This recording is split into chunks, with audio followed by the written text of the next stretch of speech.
Bonjour, nous sommes le mercredi 8 décembre 2021 avec une journée qui s'est très bien passée jusqu'à présent, puisque nous avons eu des éclaircies, contrairement aux jours précédents où nous avons connu quand même environ 4 jours de neige fondante par intermittence. Bon, quand je vous dis neige fondante, ça a complètement fondu très vite d'ailleurs.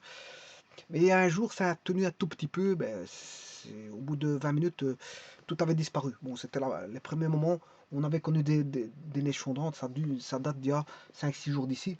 Mais on a eu une succession de journées avec des neiges fondantes, et en tout cas, on avait du très mauvais temps, ça c'est sûr et certain. Contrairement à aujourd'hui, où on a eu un changement radical, et on a eu des éclaircies. D'ailleurs, maintenant, ça commence un petit peu à s'assombrir, puis ça disparaît. Bon, aujourd'hui c'est fluctuant, mais malgré tout, depuis cette matinée, on a eu des très bonnes éclaircies. Et voilà, ça a changé complètement le paysage, puisqu'en fait, bon, nous avons connu que du mauvais temps jusqu'à présent, avec parfois des jours où on avait quand même un jour, on a connu un petit peu d'intermittence il y a un jour d'ici, il y a 2-3 jours d'ici. Donc le mois de décembre a débuté, je veux dire, dans de mauvaises conditions. Et bien sûr, sachant cela, on sait bien qu'on s'approche de l'avenue de l'hiver qui va faire apparaître, qui va ouvrir ses portes en tout cas le 21 décembre. Donc on n'y est pas loin. Bon, c'est une histoire de 14 jours. 14 jours, on y sera. Alors,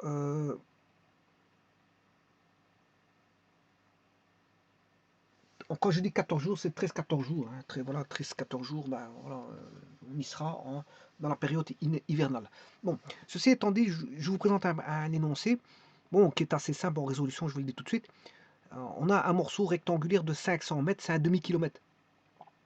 Fois 80, fois 50 mètres, c'est un morceau rectangulaire, bien sûr, d'un iceberg qui émerge de l'eau.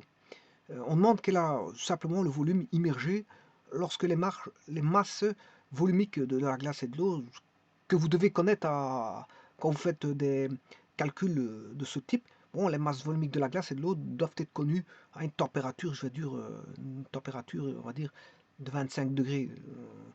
Pour la glace, vous devez la connaître aussi. La glace, c'est bon, c'est à 0 degré. Mais l'eau, sa masse volumique, vous devez la connaître à 25 degrés. Bon, parce que la masse volumique est dépendante de la température. Si vous devez la connaître à 25, et l'eau, vous devez la connaître, enfin la glace, vous devez la connaître à 0 degré. Bon, maintenant, pour l'eau, vous pouvez aller voir ce qui s'y passe dans les zones proches de 0 degré. Là, sa masse volumique, combien est-elle? Bon, en tout cas, ici, on vous dit que le rapport vaut 0,9. 0,9. Eh bien, on va résoudre ce problème-là, qui est un problème assez simple.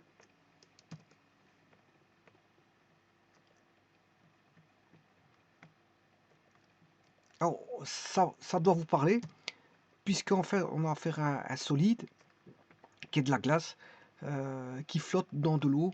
Vous aurez compris que c'est un solide dans un fluide. Il flotte, on demande tout simplement le volume, et qui fait transparaître les problèmes de volume. C'est un problème d'Archimède. Voilà, un problème d'Archimède. Les problèmes d'Archimède font transparaître des problèmes voilà, de volume. D'ailleurs, vous allez le voir dans un instant. Je vais mettre tout est basé sur des équations. Alors la première équation qui nous vient à l'esprit, c'est l'équation de morceau. Oui, avant toute chose, on va poser une petite définition, un vocabulaire. Si on regarde ici, euh, tout d'abord, deux choses. La première, c'est celui-ci, c'est émerger. Le verbe émerger, c'est sortir d'un milieu liquide et apparaître à la surface. Donc un plongeur qui émerge de l'eau. Donc la partie émergente, c'est la partie qui sort de l'eau. Bon, ça c'est la première chose. La seconde, c'est que vous voyez ici que la densité masse volumique de la glace vaut 0,9168 grammes par centimètre cube, alors que celle de l'eau liquide est de 1 gramme par centimètre cube. Donc si vous faites le rapport ρ glace sur ρ eau, ça fait 0,9 sur 1. Et 0,9 sur 1, en gros, hein, c'est 0,9168 sur 1, ce qui fait 0,9 sur 1, en gros. Et donc, c'est bien le rapport qui vous dit. Donc, le rapport, il est bien de 0,9 sur 1, 0,91, je ne sais plus combien, sur 1, ça fait 0,9, en gros. Voilà. Donc, c'est ρ glace sur ρ eau. Ρ glace sur ρ eau égale 0,9. Parce qu'il y en a un qui vaut 0,991 qui va être considéré comme 0,9. 0,9168 grammes par centimètre cube, alors que l'eau, c'est 1 gramme par centimètre cube. Et le rapport fait 0,9168, ce qui veut dire qu'en gros, ça fait 0,9. On va considérer que le rapport fait 0,9. Voilà, et ça, j'ai été chercher dans l'institution.villegenève.ch, je ne sais pas de quoi ça parle. Pourquoi l'eau prend plus de place lorsqu'elle se change en glace? Bon, bah ici, je vous ai mis, juste, ça m'intéresse pas de vous montrer ça, c'est juste, voilà, pour vous dire que le rapport fait 0,9. Voilà, j'ai été chercher dans un site où on avait la masse volumique de la glace et la masse volumique de l'eau, et que le rapport fait bien 0,9. Le restant ne m'intéresse pas. Et que la part émergée, ça veut dire c'est la partie qui sort de l'eau. Voilà, sortir d'un milieu liquide et apparaître à la surface. Donc, ce qui veut dire que dans un iceberg, on a une partie, ce qu'on appelle une partie cachée, qui est la partie immergée. Vous avez la partie immergée, voilà, ça c'est la partie immergée, et vous avez la partie vue, et la partie vue c'est ce qu'on appelle la partie émergente. Donc on a la partie qui émerge, émergente, ou je suppose que c'est avec ANT, hein, émergent voilà, émergente, et ça c'est la partie immergée.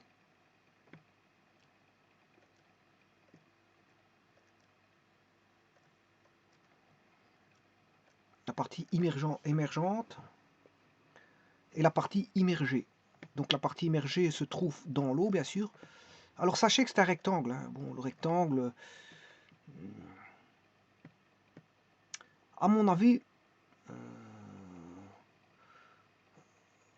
quand il vous dit que c'est un rectangle, oui, c'est un morceau rectangulaire, on est d'accord, mais c'est un parallélépipède rectangle. Hein. Enfin, on va dire c'est 500 x 80, il y a quand même une hauteur, donc c'est un volume, ça. Hein. Ça, c'est un volume. Donc il y a 500 x 80 x 50. Bon, donc le volume, on sait le calculer. Donc on sait calculer. On a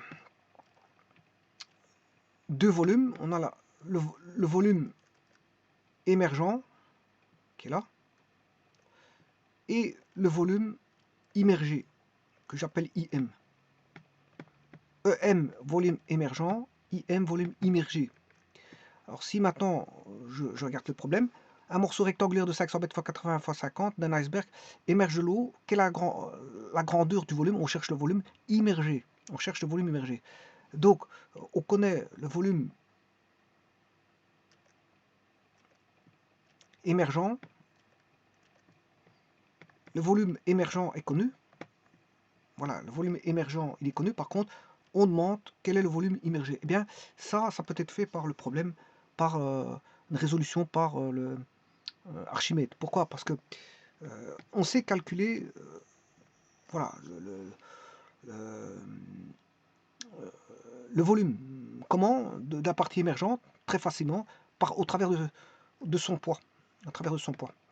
Alors, le poids qui se mesure, je veux dire, enfin, on mesurait un poids à l'air libre, donc c'est à l'air libre, hein, bon, et la partie émergente, que je parle poids émergent, ben, c'est rho, c'est de la glace, ça reste de la glace. Hein. Rho de la glace fois le G, la gravitation, fois la masse rho G H,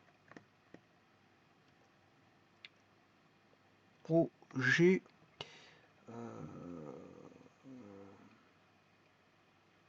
rho GV. Volume émergent. Et donc là, vous voyez qu'apparaît le volume. Le volume émergent apparaît là. Donc je sais calculer son volume. Ça, c'est le volume émergent. Voilà. Attention, non, je m'excuse, je me suis trompé ici.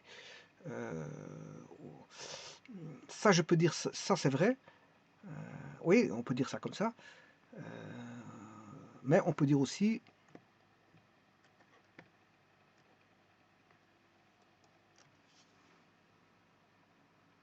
que le poids... Bon, j'ai fait un petit raccourci, mais bon, je vais changer ça tout de suite. Rho glace fois G fois le volume immergé.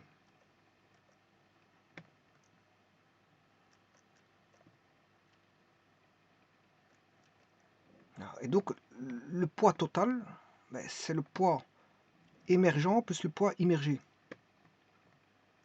Poids total, P total, égale au poids émergent plus le poids immergé. Donc ici, je peux dire que c'est ρ glace G V émergent plus ρ glace G. C'est le poids total de l'iceberg. C'est le poids total émergent de l'iceberg plus le poids immergé de l'iceberg. Rho G fois le volume immergé. Et alors là, il va de soi qu'on peut mettre en évidence ρ glace fois la gravitation fois, et vous voyez que le volume, c'est le volume total qui est le volume émergent fois le volume immergé.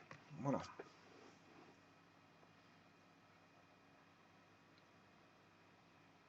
Alors maintenant, ça c'est pour le poids. Le poids, voilà, généralement un poids, on peut le calculer. C'est un poids, hein, c'est un poids. Voilà, voilà sa formule. Et maintenant, je vais appliquer, donc ça c'est le poids de l'iceberg. Et maintenant, je vais appliquer la poussée d'Archimède.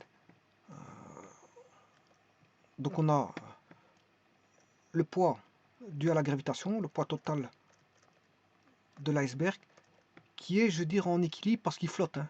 L'iceberg qui flotte. Avec la poussée d'Archimède, P.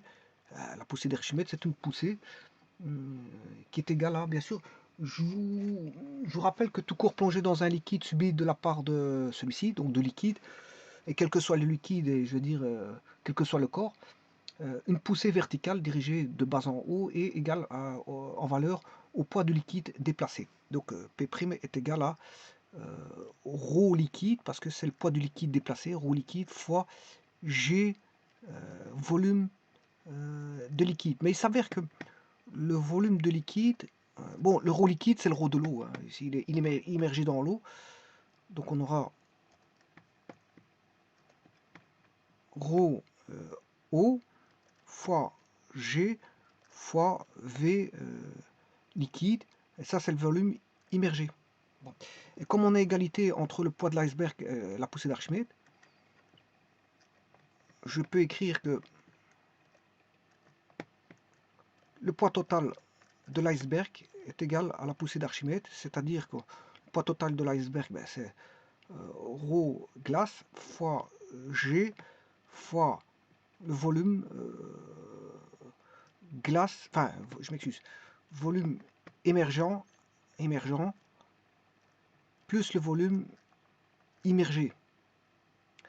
Et ça, c'est égal à ρ eau fois G fois le volume immergé.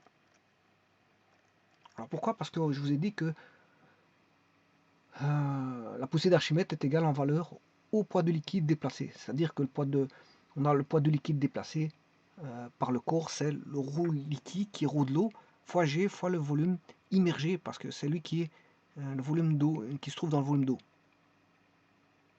Alors, ne pas oublier ce qu'on recherche, on recherche le volume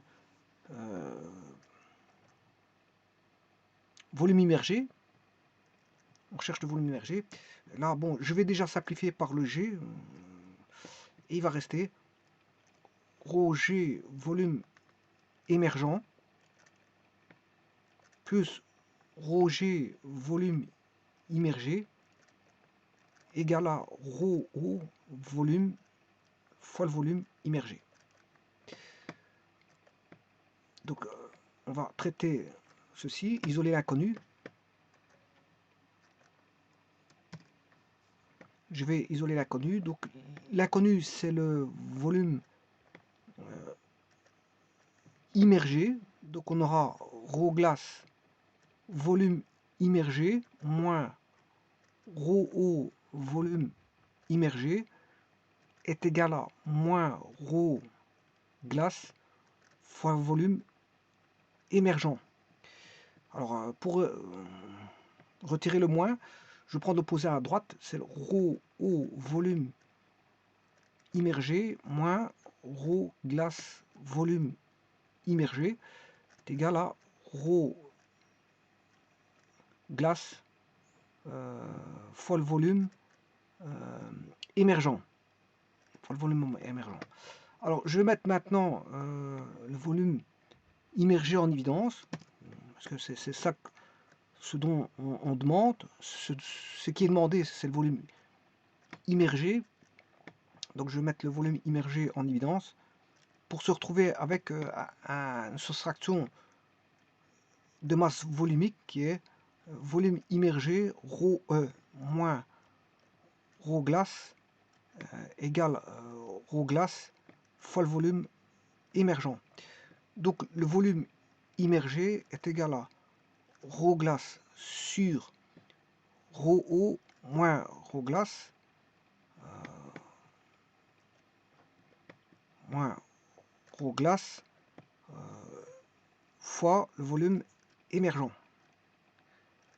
Et donc ça, vous voyez que le volume sont proportionnels l'un par rapport à l'autre par un rapport par rapport à des masses volumiques. Hein. Il y en a un, c'est une différence de masse volumique. Alors je peux même aller encore un peu plus loin parce que là je peux sortir le ρ glace, le mettre en évidence. Donc il va rester 1 ici. Il va rester 1.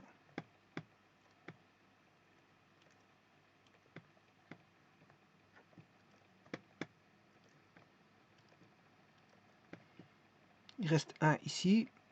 Par contre là il va rester ρE sur ρ glace. Et les ρ glace ici se simplifient. Donc on a de nouveau une nouvelle formule qui est volume immergé égale 1 sur... alors le rapport ρ glace sur ρE, je vous ai dit qu'il valait 0,9 au départ. Il valait 0,9. Voilà, il suffit de voir l'énoncé. Voilà, le rapport il vaut 0,9. D'ailleurs, c'est pour ça que je vous ai ramené dans ce site ici pour vous dire que le rapport valait 0,9 entre ρ glace et ρ O. Donc ρ glace sur ρ O vaut 0,9. ρ glace sur ρ O vaut 0,9. Ce qui veut dire que ρ O sur ρ glace est l'inverse. C'est 1 sur 0,9. Voilà, moins 1. Et maintenant, le volume émergent, c'est facile hein, parce que le volume émergent, il vous le donne dès le départ, c'est 500 fois 80 fois 50. Alors c'est très facile, c'est 500 fois 80 fois 50.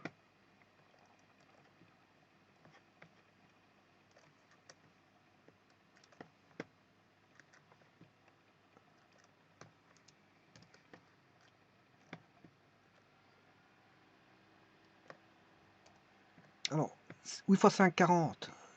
40 fois 5, 200. Je vais te faire 8 fois 5, 40 fois 5, 200. Alors je rajoute 2 zéros, plus un 0, plus un 0, ça fait 4 zéros. Ça fait 1, 2, 3, 4 zéros. Donc on se retrouve avec 2 millions. Voilà. C'est 2 millions. Le volume mètres cubes. Hein. C'est 2 millions de mètres cubes. Je vais recalculer. Hein. 500 fois 80 fois 50, ce qui fait 8 fois 5, 40. 40 fois 5, ça fait bien 200. 200, nous avons bien 1, 2, 3, 4 zéros. 200, c'est 2 zéros. Et 4 zéros, qui fait 1, 2, 3, 4, 5. Là, il y a 6 zéros. 5 zéros. Non, 6 zéros, parce que 200, c'est 2 zéros. Voilà. Alors maintenant, je vais calculer ceci. 1 divisé par 0,9 moins 1. Alors je vais prendre l'inverse. Alors l'inverse, je sais l'avoir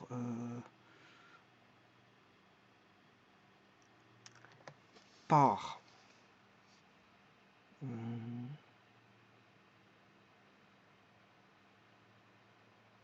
1 sur x, ici.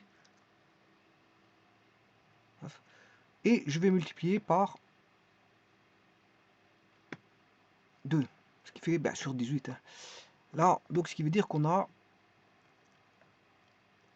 18, puisque ce rapport-là, il fait 9. Il fait 9. 9 fois 2, ça fait 18, suivi de 10 exposants 6 zéros. Voilà. Et ça, c'est en mètres cubes, ce qui est immergé. Le volume immergé, le voici. Donc ça veut dire que le volume immergé est 9 fois plus grand que le volume émergent. Voilà, parce que le rapport, il fait 9. Hein. Ce rapport-là, il fait 9. C'est un rapport qui fait 9. Donc ça veut dire que le volume immergé est 9 fois le volume émergent. Tout bonnement. Ouais, donc ça qui fait bien 18 fois 10 exponent 6 mètres cubes. Je vous remercie.